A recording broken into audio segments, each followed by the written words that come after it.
What is up, guys? You got NotTheWorst here, bringing another Black Desert online video, and today we're taking a look at the patch notes for December 1st. Actually, I believe the name is now changed. It's no longer Black Desert Online, it's just Black Desert. So, what is up, guys? You got NotTheWorst here, bringing another Black Desert video, and today we're taking a look at the December 1st patch notes.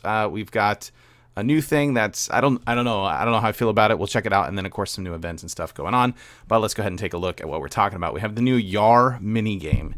YAR was added as a new type of minigame that you can play with others, that with cards that have images of NPCs you can meet throughout the world of Black Desert. It's a simple game that's inspired by the classic games of poker and yacht. It's easy to understand the rules after playing it a couple of times. The basics revolve around drawing cards a set number of times each turn in order to assemble the best hand of 5 cards to score the maximum number of points possible. You go back and forth with your opponent, committing hands to accumulate points each turn. Strategic planning and a bit of luck are both important factors in winning a game against another adventurer in YAR. So embrace the tides of fortune while trying to outwit your opponent. We hope you'll enjoy playing YAR with other adventurers across traveling across distant lands, as well as playing against NPCs in the Black Desert world. And then they kind of break down at least how it works. You're essentially playing for titles. If you win enough of them, you'll get different titles that are available. My first thought was this reminds me of if you played Final Fantasy 8 or 9, they had a card system. I actually really liked playing the card system game in both of those quite a bit. But this was kind of out of the blue for me. I mean, I knew it was mentioned on Global Labs before, so it's kind of like, thanks, no one asked, you know, like, all right, I guess here's another thing that I'm not following why it exists. Then we have end of season plus. That's in. We know the drill on this. Everything's been converted over. If you didn't do your conversion, you have the this stuff for completing the conversion quest in your mailbox, and you can also then complete the big wide world quest just like before, so that you can get your stuff that you need. If you didn't convert your gear, it's been converted for you. Yada yada. You know the drill for season. Nothing new there. Just waiting on. Obviously, a new class will be announced on December 11th ball alongside a new season, presumably, because this is the flow of things. December login rewards were refreshed, which makes sense because they ended. So fine accessory boxes, Shikatu boxes, we know how that goes. We've got a how to Hystria for Adventurers event that started. If you share your experience and know-how about the Abyssal Dungeon, you can have a chance to win rewards, including an Ataraxian pet. So if you're interested in doing that sort of thing, sort of an offline type, by sharing your experience there. And then also semi-offline with online gameplay, of course. Want to play YAR event started.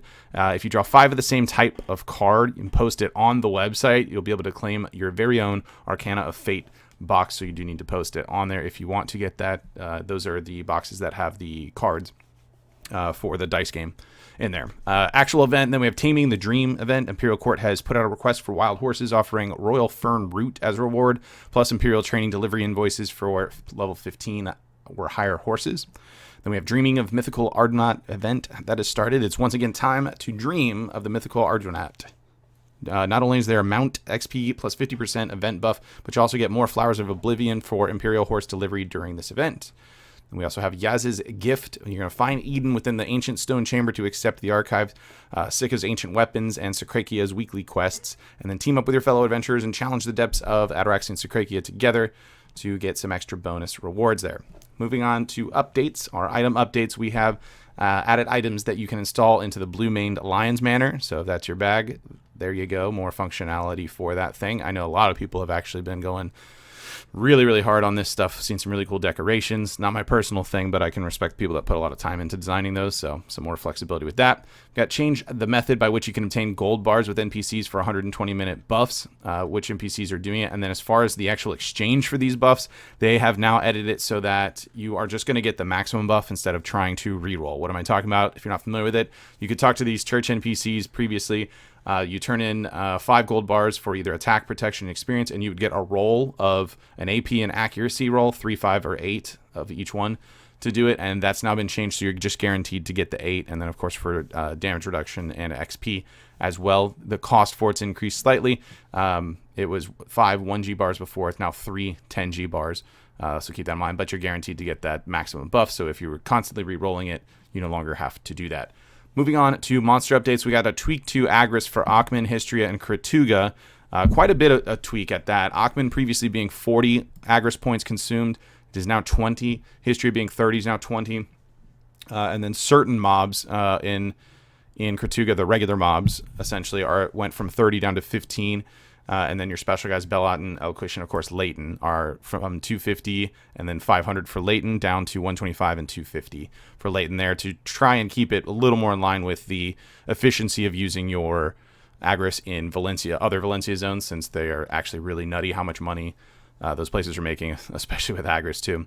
Increase the drop rate of Caphras stones from the monsters in Olin's Valley by quite a bit. We see Boulder, Rock, and Indomitable Golems by 150%, Olin's Golem 115%, and then the Golem's left arm 210%. Their reasoning for this is they just want this to be the absolute dominating place for Caphras, and they felt like it was too close to other zones for the challenge that it presents.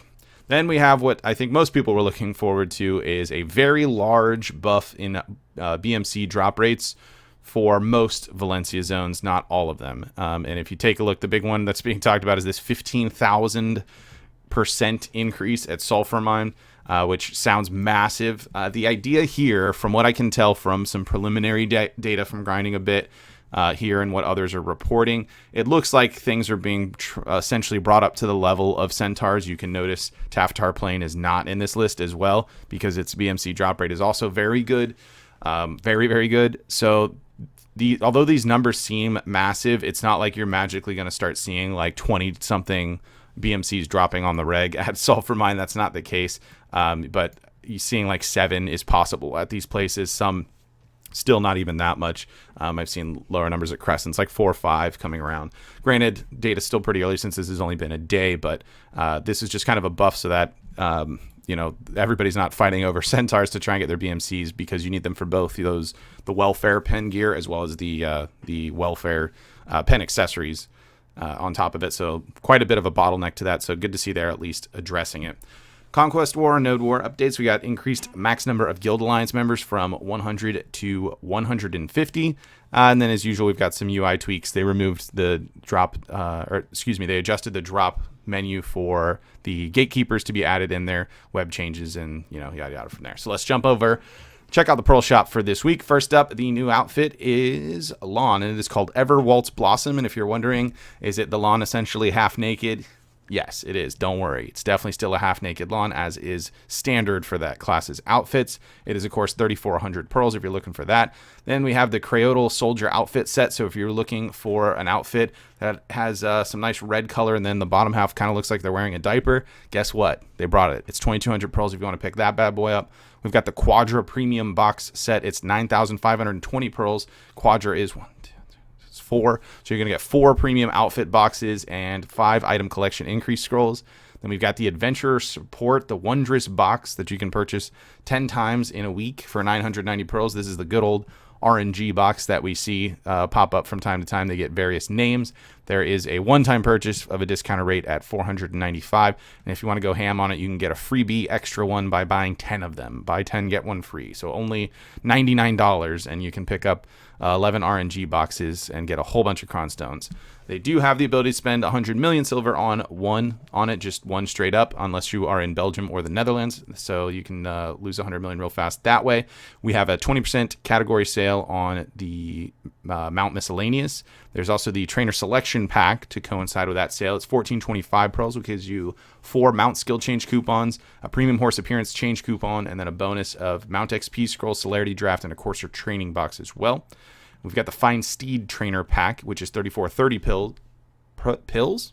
I don't think they accept pills. Probably just pearls, though. It's 3430 of those. You're going to get 11 Mount Skill Change coupons there, 300 crons, 2 Mount XPs, 2 Celerity Draft, and 5 Courser Training boxes to go with it. For enhancement support, we have 1155 pearls, which will net you 20 Artisans, 50 Cron Stones, 10 Valk's Cry, 130 stack, 20 Mem Frags, and an additional 5 Valk's Cry along with that. I will tell you there is a really good deal on Artisans if that's what you're looking for. That's still available for one more week. It's 4,000 Artisans for 4,000 pearls for 200 Artisans. A better deal if you're looking to pick up those pay to gamble memory fragments. They are definitely available for a better price than that specific sale. Pet category, we got Wizard Ghost Fees just 30% off. The Arctic Fox is back, and he's brought some friends along with him. So if you're looking to pick that up, so you know he does have the drop rate increase at each tier, 1%, 2%, 3%, and 4%.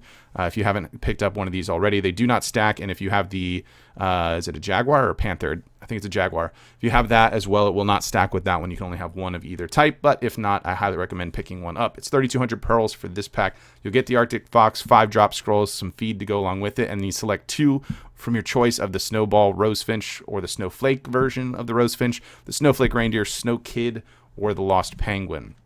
We have a sale on Clarence's travel bags, both the 8 slot and 16 slots if you want to pick that up. It's 1,400 pearls and 2,600 pearls respectively, and we have no new costume for 2,720 pearls, which this is the second week in a row, so interesting to see that. Possibly they're doing away with that, not entirely sure, or they just forgot, who knows. But there you have it for the patch notes and the pearl shop for this week. Let me know what you guys think about what's going on in the comment down below. If you did enjoy the video, be sure to like it. If you're new to the channel, be sure to subscribe so you get notifications when new videos do go live. And if you'd like to catch me playing live, there's a link to my Twitch page in the description. You can jump on over there, drop a follow, so you get notifications for that as well. With that said, that's going to be it for this one. I want to thank everybody for watching, and I will see you next time.